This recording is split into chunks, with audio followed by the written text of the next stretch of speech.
Bonsoir les amis, je suis heureux de vous retrouver sur la page du Turf. Alors, je viens vous présenter le pronostic pour les courses de ce mercredi 27 février sur l'hippodrome de Vincennes. Nous allons retrouver des chevaux bien connus, notamment dans la R1C1. Ce sont des chevaux qui ont l'habitude de courir ensemble, des bons chevaux. Donc je vais essayer de vous donner un petit peu quelques points d'appui.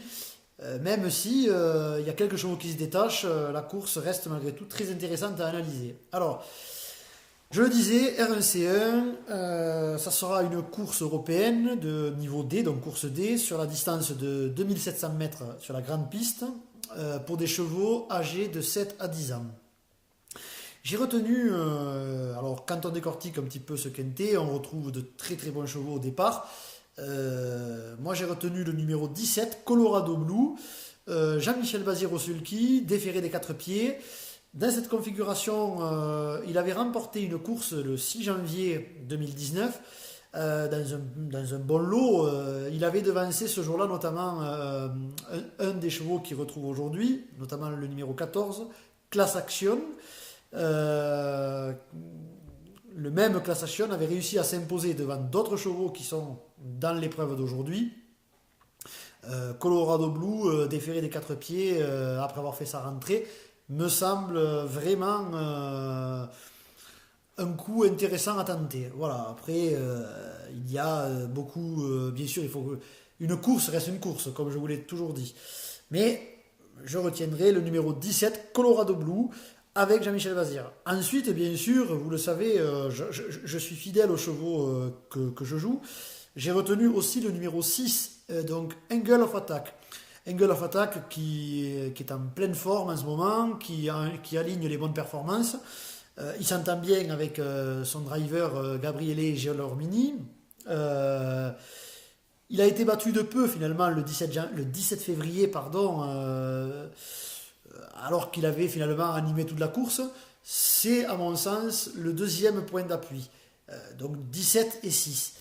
Bien sûr, si on retient ces deux-là, on retient, je le disais, le 14, Class Action, qui a bien tenu sa partie donc le 17 février, en battant Angle of Attack, Melby Drake, qui ne sera pas toujours malchanceux.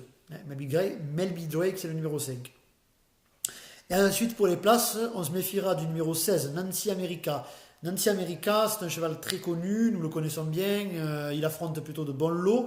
Là, il arrive avec un petit peu de fraîcheur, puisqu'il n'a pas couru depuis le mois de décembre. Mais il sera quand même déféré des 4 pieds, il a Frank Nivaro-Sulky, et on sait que ce cheval est tout à fait capable de réaliser une bonne performance. Voilà pourquoi je l'ai retenu. Et ensuite, pour une surprise, pourquoi pas tenter Cadix, le numéro 11. Alain Laurent se présente ici déféré des 4 pieds. Il faut savoir que ce cheval n'est pas souvent déféré des 4 pieds. La dernière fois qu'il l'a été, c'était en août 2018. Et ce jour-là, il terminait 4e ou 5e, je crois, dans un lot très très relevé. Donc je pense que on peut le retenir dans une sélection, même s'il y a beaucoup de possibilités dans cette épreuve. Pour la victoire, c'est pas si évident que cela parce que plusieurs chevaux se tiennent. Je ferai le choix de mettre le numéro 17, Colorado Blue, ensuite le 6, Angle of Attack, ensuite le 14, Class Action, le 16, Nancy America, le 11, Cadix. Voilà les 5 chevaux. Voilà. Après, ne pas sous-estimer plusieurs des chevaux de la course. De toute façon, si vous faites d'études, vous verrez vous-même que les lignes se croisent. Mais Colorado Blue et Angle of Attack et Class Action me paraissent avoir vraiment les meilleures références à ce niveau. Voilà pour le quintet de ce mercredi. Ensuite, je vous présente aussi une autre course. Donc, ça sera la R1C4.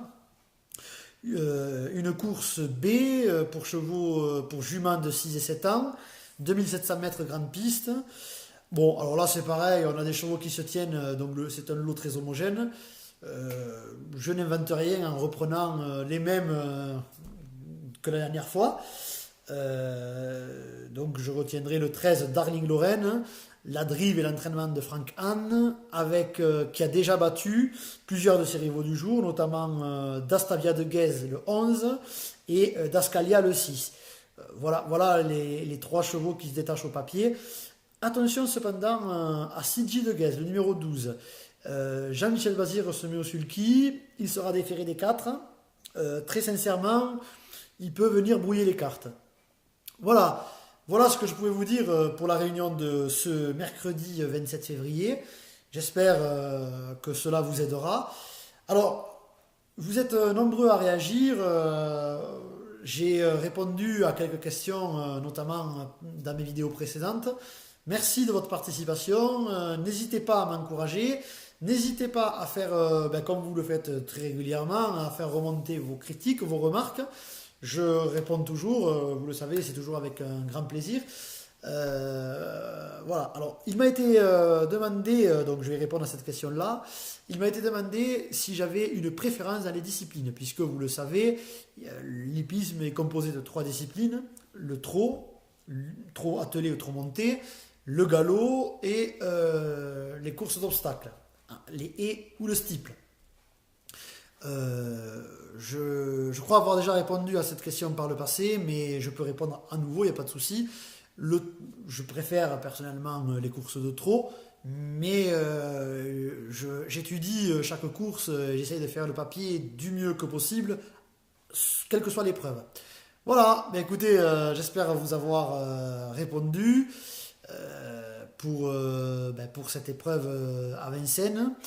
Et puis, comme d'habitude, je vous souhaite à tous et à toutes bonne soirée et bon jeu.